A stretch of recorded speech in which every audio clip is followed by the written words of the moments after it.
Christmas Eve, 1979, the Soviet Union rolled into Afghanistan. Muslims had revolted against the Soviet-friendly regime established the year before. The DRA forces could no longer contain it themselves, so the Soviets went in to intervene. The Afghan government was powerless and fraught with infighting. They lost the hearts and minds of the people, and that alarmed the Soviet leadership. With the Islamic Revolution happening in Iran, the Soviets felt they had to act fast or risk the spread of Islamic revivalism. A superpower, sending a motorized rifle division against men on horseback with antique rifles. Everyone thought it'd be over in an instant, only it wasn't. Some Muslims made their fight a jihad, a holy war, and began a guerrilla campaign on all fronts.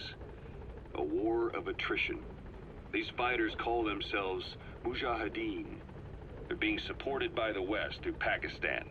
That's why Miller was involved. He was training them near the Zero Line, sponsored by the CIA. The war has become a nightmare for the Soviet troops stationed here. They thought they'd be headed home in 6 months at the most. Then a year passed. 2 years. Now here we are 4 years on with no exit in sight. Afghanistan has become the Soviet Union's Vietnam. The Soviet troops on the ground want to go home, but at least they have homes to go back to. The Afghans have lost theirs. The Soviets destroy the kishlaks, villages, wherever they can. They burn down homes and fields, fill in wells, turn pastures into minefields. It's created a mass of refugees who fled to Pakistan. If the Mujahideen are fish swimming around the villages, the Soviets will go so far as to dry out their ocean. But this has had a big price. There's bitter resentment among the Afghans, and they're taking out their anger on the soldiers on the front lines. Among the Mujahideen are the Pashtun people. They're fiercely devoted to their code of Badal, or revenge. Soviets they've captured have had their hands, feet, and noses cut off before being left to die at the side of the road, just to show their comrades what they're capable of. Friendlies who come across them can do nothing but put them out of their misery.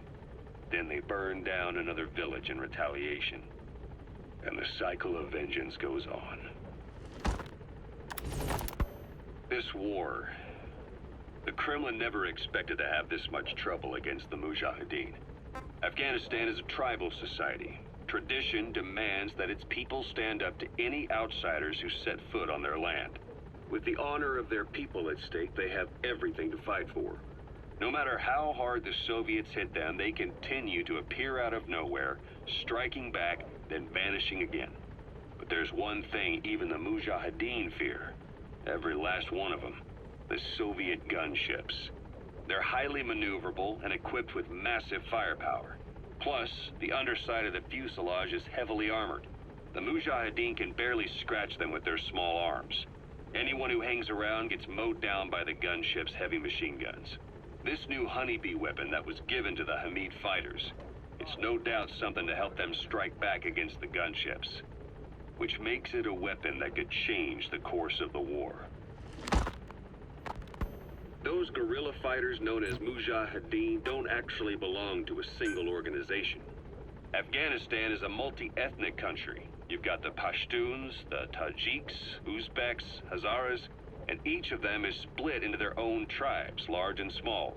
Each ethnicity has several rebel organizations that their various tribes gather under. They're united under the banner of jihad, but that doesn't mean they work like a single standing army. Just look at the area around Smasi Fort. A lot of Tajiks used to live there, but they fled after the Soviets started their scorched earth campaign. With the area uninhabited, the Hamid fighters, who are Pashtun, decided to move in. The Hamids are based out of the city of Peshawar. We passed through it on the western edge of Pakistan. The Pashtun people have long lived in Afghanistan and western Pakistan. They used to travel back and forth frequently. Then Britain went and established the border that still stands today. The Hamid fighters get generous support from the Pakistani government. The government wants to use them to secure influence over Afghanistan. Their liaison with the Hamids is Inter-Services Intelligence, and behind the ISI, you have the CIA. That's probably how the honeybee ended up in the hands of the Hamid men.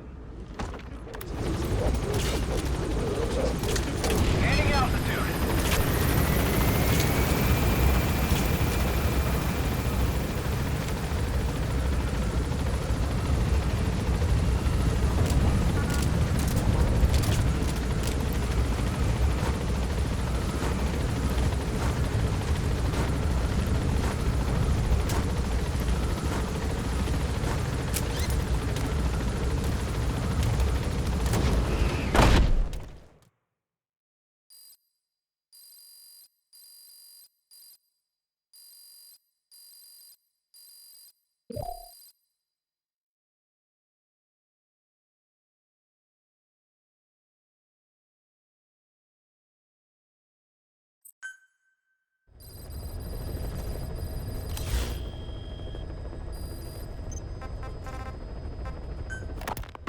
I had the R&D team analyze the honeybee. How? The CIA wanted it with everything intact. They took it apart to look at it. Then they put it back together. Everything intact. That's the R&D boys, all right. Turns out the honeybee's homing capabilities are a cut above previous manpads. It can detect a broad range of infrared wavelengths, and even ultraviolet for supplementary guidance. Hence the name, huh? Right. Honeybees rely on UV light to fly. With this device, flares don't do the target any good. That's why the Soviets are losing so many gunships. And why the CIA was so desperate to get it back. It wasn't just about preventing the Soviets from devising countermeasures. What if the likes of Iran got their hands on it?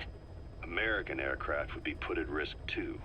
We can use this tech to develop our own portable missile. That'll give us a huge advantage. It'll take a little time before the analysis results can be applied to actual implementation. But we'll keep moving with the research.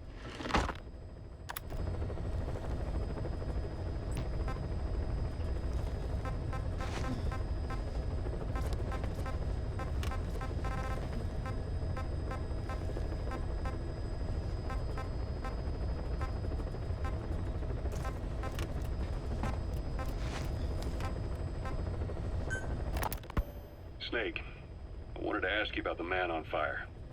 What do you remember from the hospital? Anything we can use? Well, he took off the moment the sprinklers started up. Sprinklers? The fire system?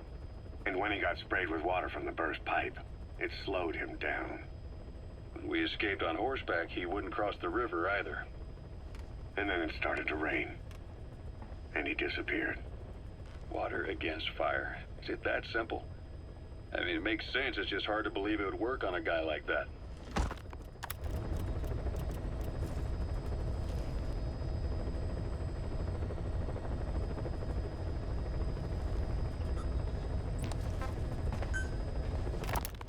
The White Mamba, Nyoka Yam Pembe. He's the commander of the kids based out of Wala Yamasa. As you know, contract forces of Africa were stationed at that village. Anti-government forces hired CRS to bring kids there from around Africa for training.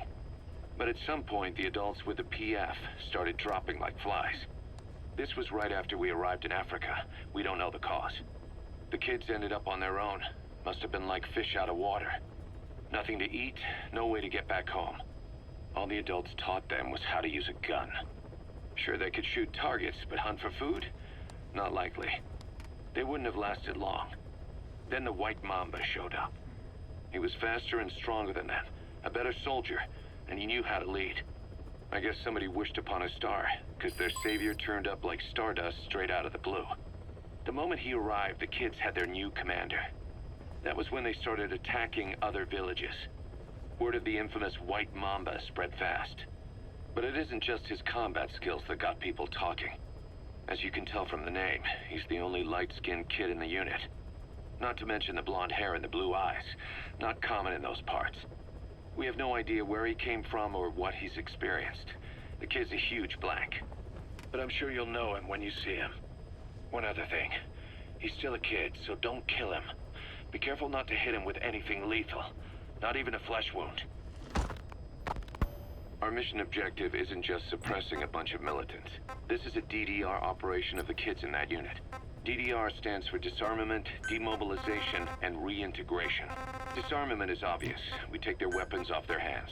The demobilization part means dismantling their military organization to ensure they can't arm themselves again. To do that, you need to capture the unit's commander and have him order his men to disband. In this case, the commander is the White Mamba. There's nobody above him, so he's all we need to grab. Finally, reintegration. Through education and occupational training, we give them a means to live besides war. A lot of kids born in a war zone don't know any other way to live. So before they find themselves back there, we teach them another skill. I'd like to establish this rehabilitation process at Mother Base. That's why we're bringing those kids back here. It's not so much for their sake. It's for the world that we're trying to create. No other way about it. Those kids are amateurs. Bad for business to have them running around where we're trying to work. Bring them all back if possible. Or as many as you can. We placed the White Mamba and the rest of his unit in the staff living quarters. How's that going? It's a disaster, but what else can we do? We've taken away his weapons and banned him from using his nom de guerre. Apparently his real name is Eli. He must feel like we stripped him of his whole identity. We'll let things simmer down. I put a guard on him for now. Still the question is, who is he? Where did he come from? And how has he survived? He's still not talking. No. He won't say a word about himself. But you know, it looks like he speaks English. One of the deck crew called out to him in English, and he said something back. He just lost it all of a sudden, started mouthing off at the guy, in perfect English. He wasn't stringing together words he picked up somewhere. So English is his mother tongue. He could be from the east, or the south, or maybe even further north or south. English is well established in countries all across the continent. It's rooted in Africa like a weed. Or maybe parasite is the better word. So just speaking English doesn't help us figure out where he comes from. Could even be from off-continent. Right. In any case, we'll keep an eye on him. If we learn anything else, I'll be sure to let you know. Boss, sorry to keep you waiting. We finally finished analyzing that yellow cake Cypher was moving. There was nothing unusual about the composition of the yellow cake itself. Most of it was oxidized uranium, with the rest being impurities, various metals as well as traces of organic matter. What's interesting is the composition of these impurities. When we checked them against the impurities found in the copper ore, it was clear the yellow cake didn't come from Shinkolobwe, meaning they went to the trouble of mining two sources of uranium, then transported them together in different states. Another thing. We detected a very thin layer of highly enriched uranium in the middle of the yellow cake. Now that is very interesting. It may not be a lot, but it points to the existence of uranium-enriching technology. After all, yellow cake can't naturally produce highly enriched uranium. If they could mass-produce this, they'd be just one step away from a gun barrel-type nuclear bomb. But uranium enrichment requires advanced technology and a large-scale facility. If that kind of place existed in Zaire, the Soviet Union wouldn't sit idly by. And there's another question. Where were they transporting the yellow cake and malachite uranium? The first place that comes to mind is South Africa. The government was supposed to have abandoned nuclear weapons development after caving to international pressure. But rumors persist that it's continued in secret. Plus, CRS were escorting the truck, and they're based out of South Africa. And then South Africa does have an abandoned test site.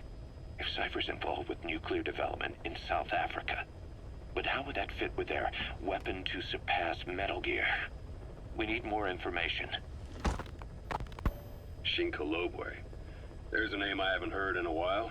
The U.S. bought a lot of uranium from Shinkolobwe mine during World War II for the Manhattan Project. They even sent a squad from the Army Corps of Engineers to reopen the mine after it was flooded. That's how good its uranium must have been. With that, the world's first nuclear test was a success. Shinkolobwe uranium might have been used in the Hiroshima and Nagasaki bombs, too. Just hearing its name is like seeing all the phantoms of the war rise up to haunt us. But all the uranium's dried up, and the mine's been closed for years. So someone reopened it. Right. Zero-risk security seized control of the area and were forcing locals to work in it. And the Zairean government was getting a slice of what they took in exchange for looking the other way. Mobutu has to finance his tastes somehow. He'll gladly sell the rights to some old mine. The question is, why would zero-risk security do this kind of thing? Or rather, why were their employers, Cypher, interested in an abandoned mine? They'd be getting trace amounts of uranium, yet to the naked eye it appears to be ordinary malachite, meaning security would be lax. Not a very efficient way of obtaining it, but easier to move.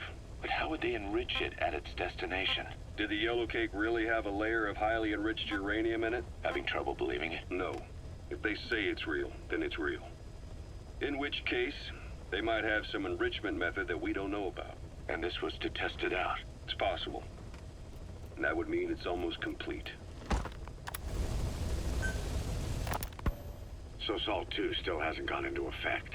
That treaty was drawn up to limit not just the size of the U.S. and Soviet Union's nuclear arsenals, but also their delivery systems. The whole deal. That's when we thought all those years of negotiations had paid off. Somebody decides to invade Afghanistan. The timing couldn't have been worse. The president was in the middle of the SALT II talks back then. You mean while you were busy trying to stop Peace Walker? I heard.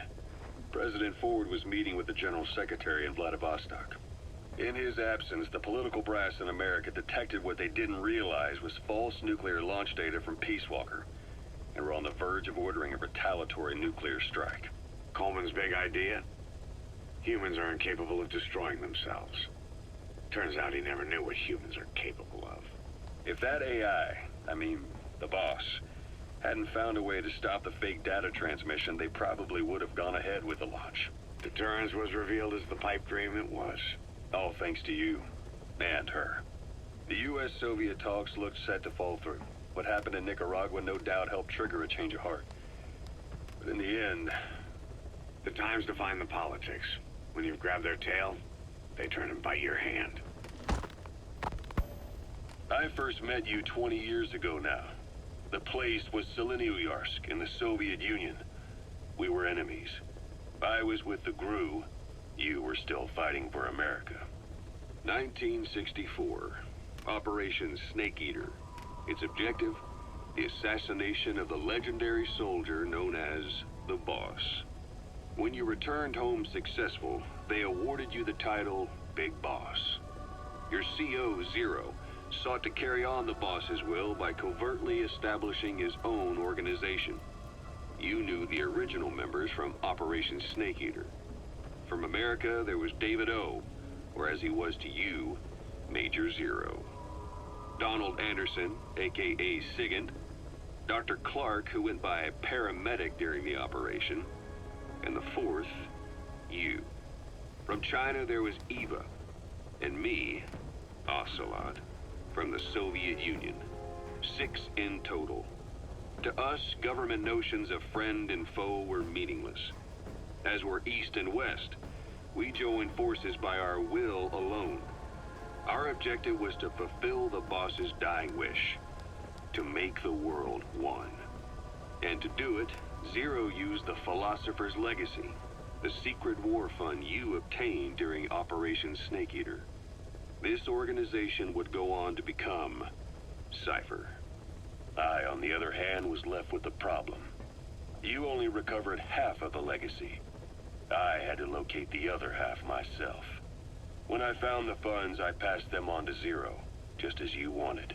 I still trusted him in those days. We thought what he was doing was the boss's will, until he started that one project. Les enfants terribles, Zero called it. You parted ways, as did Eva, leaving only Anderson and Clark still with him. I maintained limited contact, although truth be told, we were just keeping tabs on one another. The reason was always you. After you returned to the Army and created Foxhound, you left America. For a time, even I'd lost track of you. I'd imagine Zero did too. You always were the best when it came to hide and seek. Zero created Cypher, an information network to tap into every corner of the globe. Woven together, Cypher's arteries make the world just one big organism. And that's not all. It also monitors the thorn in Zero's side. That's you, tracking your coordinates wherever you might go. The further you strayed from your roots, the larger Zero became. It's as if he was trying to close the gap between you. But before long, he disappeared from public life. Only a few people had direct contact with him. For a time, I was one of them. Then a year after you fell into your coma, he slipped out of sight entirely. Since then, nothing. No photos, no recordings, not even a reliable rumor as to his whereabouts. I tried every method I could think of, but Zero was gone. Freed of his control, his creation, his power continued to grow. Cypher is a great beast, and Zero was its spine. But even without him, it's endured, evolved. But now its body is rotting, riddled with parasites. Parasites like the ones who attacked you 9 years ago in the Caribbean, and then at the hospital.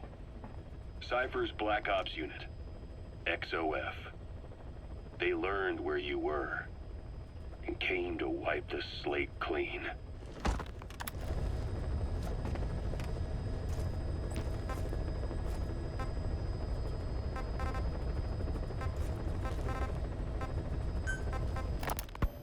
The new mother base started out as a test drilling rig operated by a mineral resources supplier, but their project fell through. The Seychelles government was happy to hand the place over to us. It was just scrap on stilts.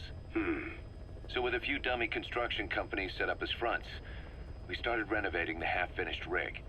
From the outside, it looked like the project was back on rails. Cos, you... What? I see what you're doing. Recreating the mother base we had 9 years ago.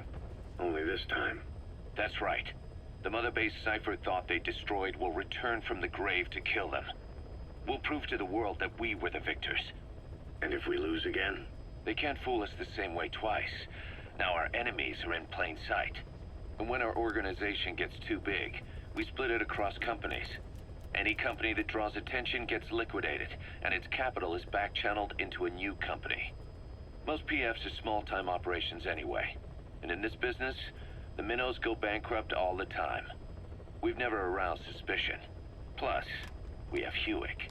Hewick? Human Exploitation Company. It's a business specializing in intel gathering. Think of it as a civilian intelligence agency. Cos, that's... Remember what they were trying to accomplish at the prison facility in Cuba? That gave me the idea. We dispatch moles into conflict zones around the world, and each sets up an intel network on site. Then they stay in place to give us stable points of contact when other nations intervene in the conflicts. Hewick's strength is that it has a cutout at each level. You get your job from one guy, then you hand it off to another. No one has direct access. It's a perfect black box. Hewick members also work their way into the superpowers intelligence agencies to make sure Diamond Dogs gets work. We have those countries by the balls. That's our deterrent when we need it. Networking. In the intelligence community? Sure, that's how we've grown this far. And when you go out on missions, intel from Hewick will be there to back you up. But despite all that, Cypher has its eyes on us. The only reason I'm not dead is that they needed to know where you were. Figured if you woke up, I'd go straight to you. That's why you made that ruckus at the Zero line. Yeah, to make their own surveillance work against them. I think it took some of the heat off Cyprus. Cos. Then I just had to wait for you to save me. And I've gotten used to waiting. Cos. That's not all. It was a good chance to scout the market. And with the West wanting the Soviets out of Afghanistan, their agencies are bursting at the seams with funding. Boss, let's start by building up our Afghan presence. Why put Mother Base in the Seychelles? We're at the center of the world here. We're all the way out in the Indian Ocean. Come on. Lebanon, Sri Lanka, East Timor, and Africa. From here, our reach extends to conflict zones the world over, including Afghanistan, of course. So it's prime real estate for a mercenary. Exactly. Latin America isn't as close as I'd like, but we have Amanda and her people to help in that department. And besides, the Seychelles government owes us a favor. Owes us? The Seychelles has strong ties to the east, which the West wanted to shake up. It came to a head 3 years ago, in an attempted coup. It was a force of South African mercenaries, with U.S. backing behind the scenes. They were only platoon size, but South Africa is home to some heavy PFs. Too much for the Seychelles to handle. In the end, they accepted help from the Tanzanian army and quelled the coup. We set up the deal and handled on-site tactical instruction. That led to some training work for the Seychelles military, And when we put down a mutiny within their forces, well, we made a lot of people happy. They don't pay us. They just let us have a piece of their offshore territory on the promise we'll come running if something else happens. So we're bodyguards, too. It's a good setup. We can only take Mother Base so far here. We'll have to find somewhere else when this place starts getting big. Aren't you being a little hasty? Nothing hasty about it. You're back with us now. So, Kaz, the ship that took us from Cyprus, it used to be a whaler. Yeah, a Japanese vessel. How was the voyage? It was... stimulating. Well, she was part of a whaling fleet up until a few years ago. Her displacement isn't anything to write home about, but she can really move. She still had plenty of life left in her, but then the work dried up. Global opposition to whaling has been mounting for years. Is that right? The push to ban it has been gaining traction for a little over a decade. Individual species came under protection as the years went on. And then 2 years ago, the IWC adopted a moratorium on commercial whaling. Several countries, including Japan, fought it to the bitter end. But eventually, most whaling companies had no choice but to throw in the towel. You ever tried whale snake? Can't say that I have. When I was a kid in Japan, practically everybody ate it. That good, huh? The country was poor in those days, and whale was cheap. International opinions changed since then. In any case, that's why we were able to get a bargain price on the ship. Of course, we did end up spending 5 times the purchase price in modifications. We had to really work to fit in all the ESM and communications gear while keeping the whaler look intact. Right now, she's going around conducting SIGINT missions. In the future, we plan to use her as a communications relay base between you and Mother Base, and also as a chopper resupply vessel. Diamond dogs. The word diamond originally comes from the Greek adamas. It means indomitable, unyielding. Other words for the stones often mean eternal bond, fortitude, or purity. The same is true of the Star of Bethlehem flowers you laid on the boss's grave. They represent innocence, as well as chastity, yielding to no man while maintaining one's virtue. In other words, staying loyal to something.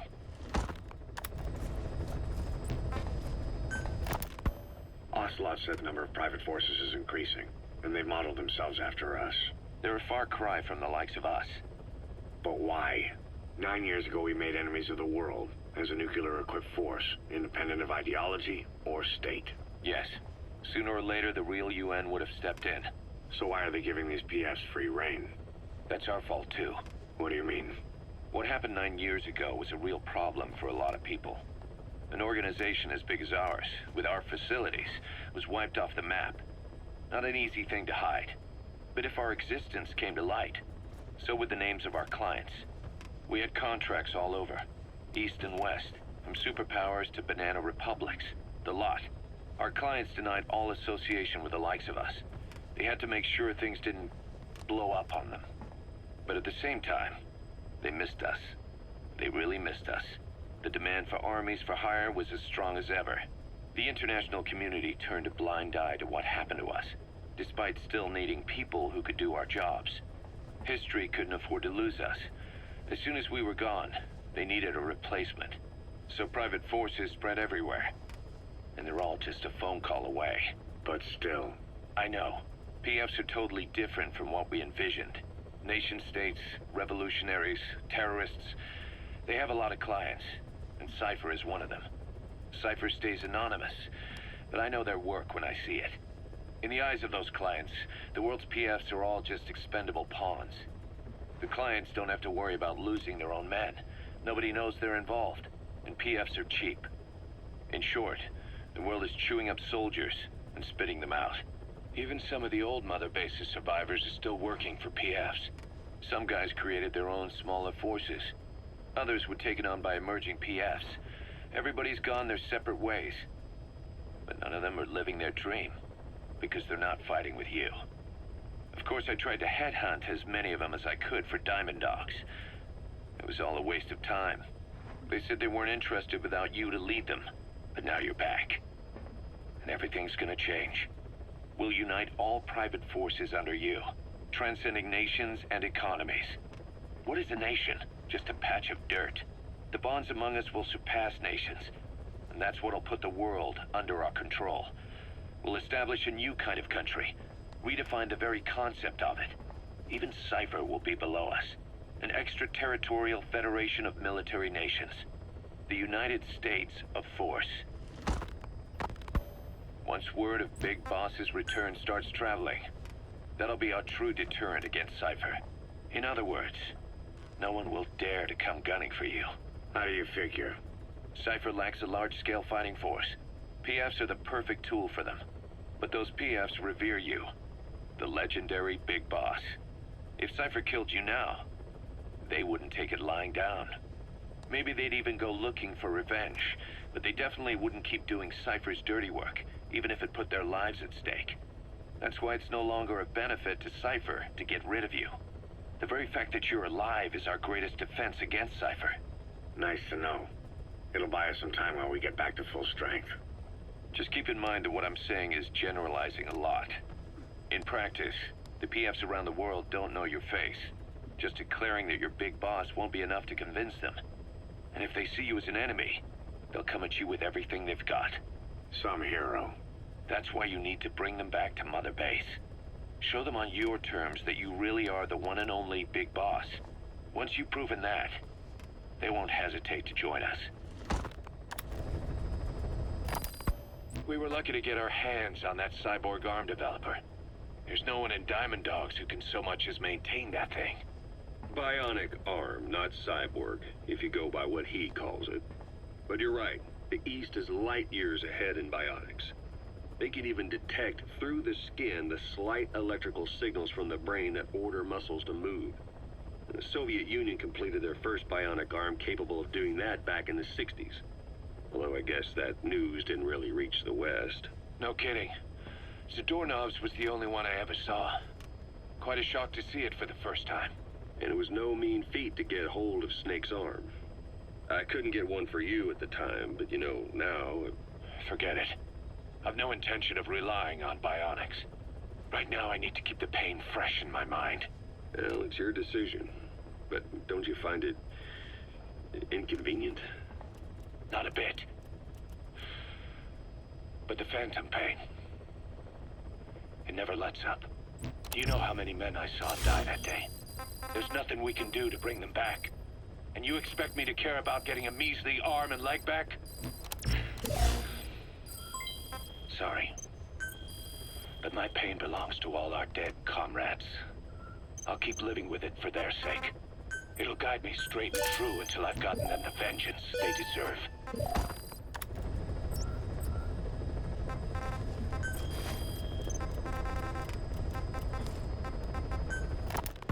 Diamond Dog's intel team specializes in information gathering, mainly human and SIGINT.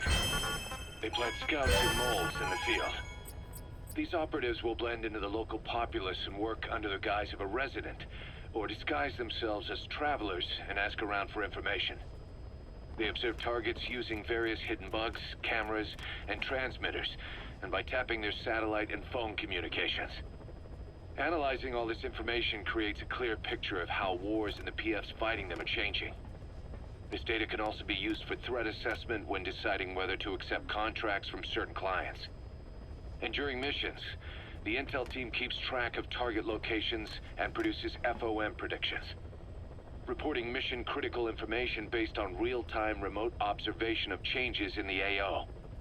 What you hear from us over the radio is based on how we interpret the data gathered at the command platform. However, intel team operatives go unarmed in almost all situations to avoid revealing themselves to the enemy. Some will carry a knife, but most have nothing at all. As such, don't expect them to help you take on heavily armed adversaries like PF soldiers. Think of them as entirely passive in the hot zone.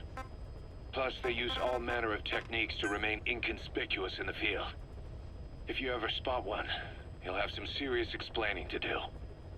So remember, their specialty is espionage. They may not be of use in a firefight, but when it comes to intel, they're pros.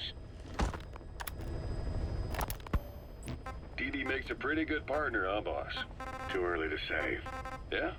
Just seeing him come back makes me real proud. What breed is he? He's not a husky. You're right. Siberian Husky is a cross between a Spitz-type dog and a wolf. I think Dee might have some wolf blood in him, too. He isn't just smart. He's also shown remarkable judgment. If he doesn't do what you want him to, he's just doing what he thinks is right in the situation. And he's steady under fire. Remember, he's no lapdog. But learn his strengths, and you'll understand each other soon enough. You'll make one hell of a team. Ocelot, why'd you take it upon yourself to train him? Why? Yeah. When's the last time you heard a wildcat raising a dog? I have an eye for him. I knew at first glance he'd make the right partner for you. Huh. And I figured it was about time he got out into the world. So you passed him off on me? There, you see? I knew you liked him. I don't know about that yet. I still think he's trying to figure me out, too. I'll spend some more time with him. You'll see how helpful he can be. What about you? I prefer to work alone. Ocelots don't hunt in packs. Yeah, something like that. Anyway, I'm glad you like him. Deedee's really taken to you, too. And to going on your walks. Don't be shy about taking him with you in the future. I'll think about it. A sniper known as Quiet is lurking in the Afghan wilderness. This Quiet has performed a string of hits on Soviet officers. The attacks always occur in the same area. But sweeps of the area turn up no traces whatsoever. They've even posted guards, but they never spot a thing. And then before you know it, another body's lying on the ground. You ever heard of someone who operates like that? No matter how still and silent a person tries to be, they always create some kind of ripple. Be it breathing, a heartbeat, eating, excreting, body temperature, sweat. If this sniper can really vanish completely, that's just not human. I guess Quiet is the right name. But what is Quiet's objective? The local guerrillas wouldn't use this kind of tactic. I just can't see them hiring some superhuman mercenary. And the Soviet officers who've been killed, well, they were all opposed to or skeptical of the secret weapons development being conducted in the area. Sure, they were a problem for those supporting it, but the Soviets have nothing to gain by killing them. So we have an assassin with superhuman combat skills who isn't working for the guerrillas or the Soviets. Miller has a theory that this sniper is a hitman for Cypher. He thinks it's time we silence Quiet for good. But I'm against the lethal treatment. I say we bring the sniper back alive and break that silence. Because even if this Quiet doesn't say a word, there's still plenty we can learn. Just remember this, boss. If our hunch is right, you'll be on this sniper's hit list, too. If things seem a little too quiet when you're in the field, watch out. Quiet's out there somewhere. And if possible, this is one sniper I want back here breathing.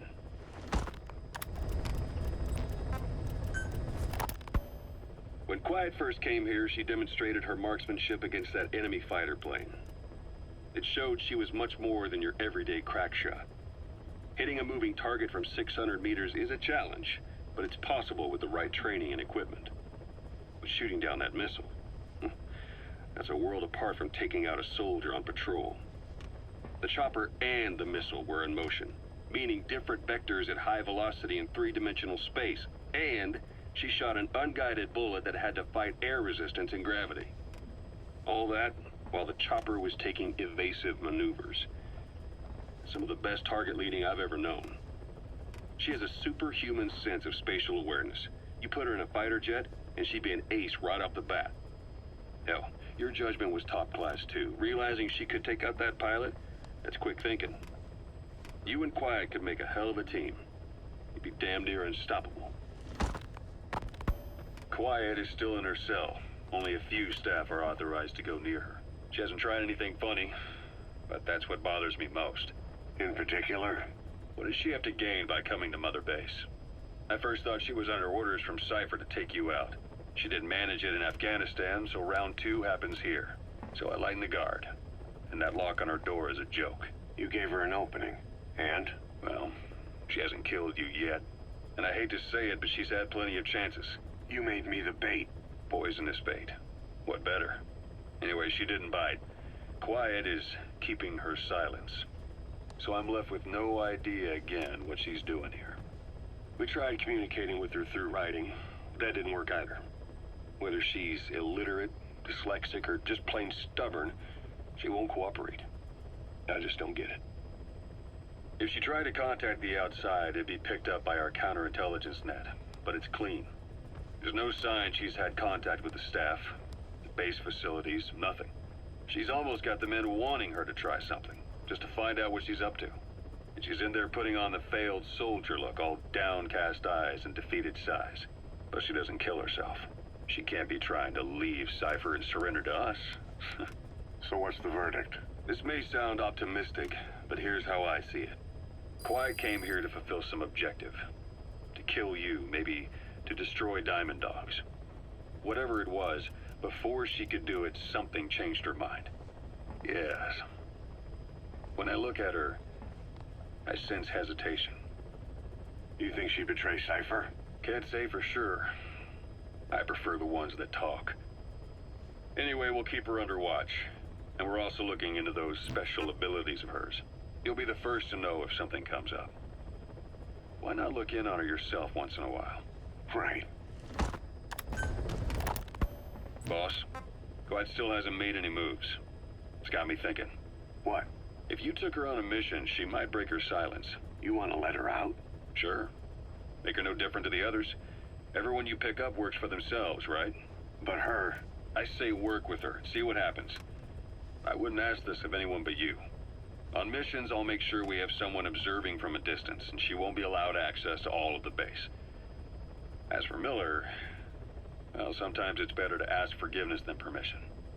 The best part is, hiding is her specialty. If no one sees her leave the base, the staff will be none the wiser.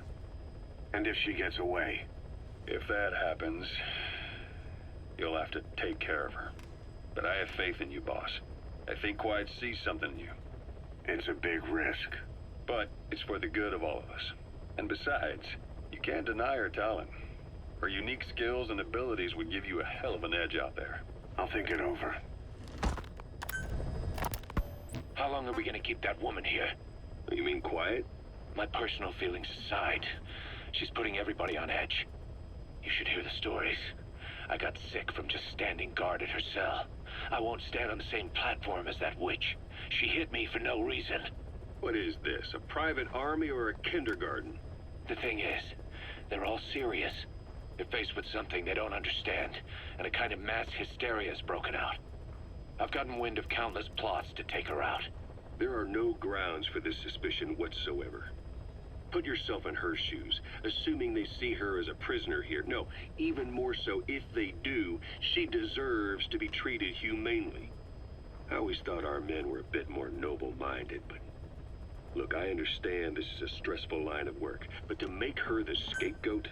You've got it wrong. Quiet? She's with Cypher. We have men that lost their buddies to her organization. You could say that about more than just her. Plenty of the men used to fight for another side, but they've all put that aside to work for the boss. Cypher is different. And if you ask me, the boss is the biggest problem. Why is he protecting her? Some of the guys are starting to suspect him of... I don't agree with keeping her here either. So what's your move? Throw her out? Kill her? She's our ticket to Cypher, and her physical abilities are outstanding. We could use someone like her. Don't make me sick. Her marksmanship, speed, stealth capabilities for a start. Then, there are the other things we've learned. Quiet appears to be able to use both eyes as master eyes simultaneously. That lets her track targets of different focal lengths at once. While looking through the scope with one eye, she can look for new targets with the other. That's why she doesn't need a spotter. She can operate alone, no matter the circumstances. See, I told you she's a freak. No one would be able to control her. No, there's one person who could. Hey, you trying to get the boss killed? Well, why don't we talk to him? See if he's willing to take her along. I don't like this. It's his decision to make. The two of them might even make a good team. Where is she? You mean Quiet? In her cell, of course.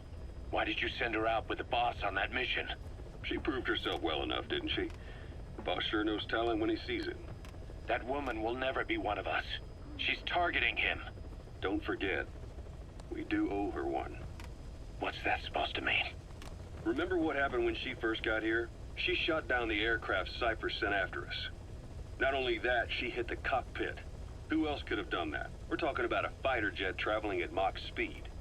What's your point? She hadn't been there. The boss's chopper would be at the bottom of the ocean right now. Or it would have been followed right back to Mother Base.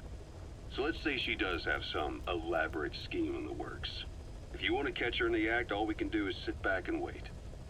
On the other hand, if she swears allegiance to the boss like our other Fulton recruits, he couldn't ask for a better partner. She's got you fooled. I have eyes on her. If she tries anything, she'll regret it. We lose nothing either way.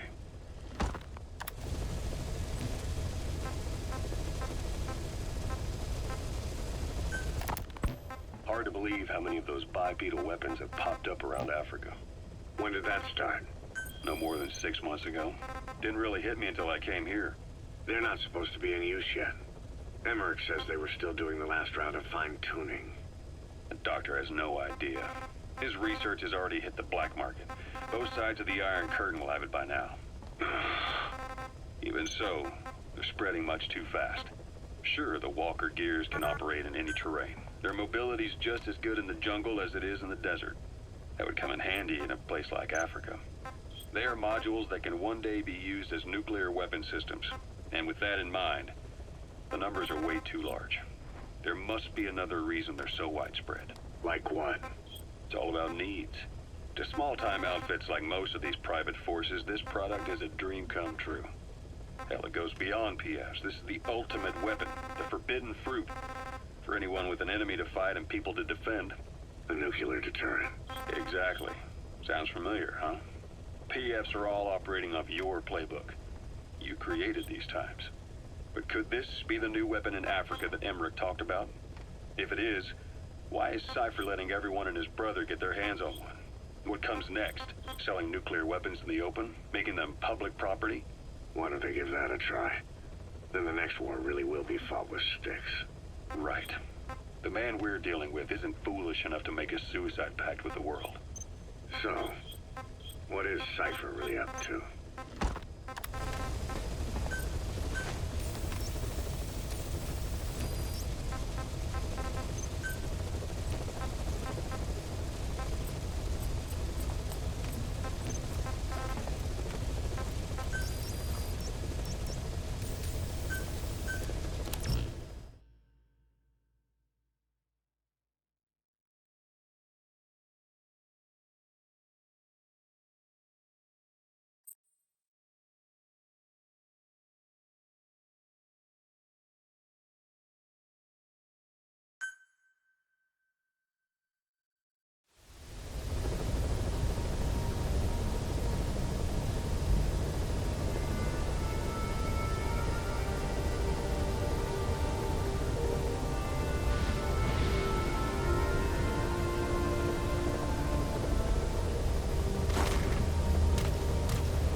Just can't get him to trust adults.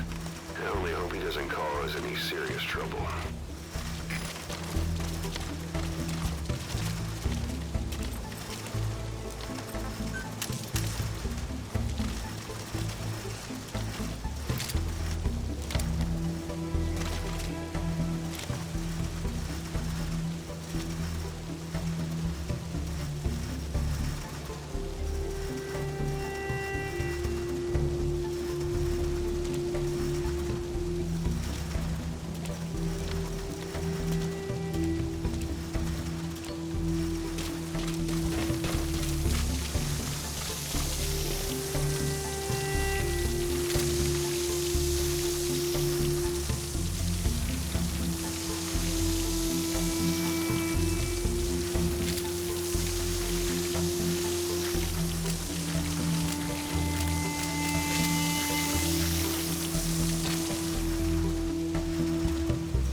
directly from the ACC before a mission or from your iDroid.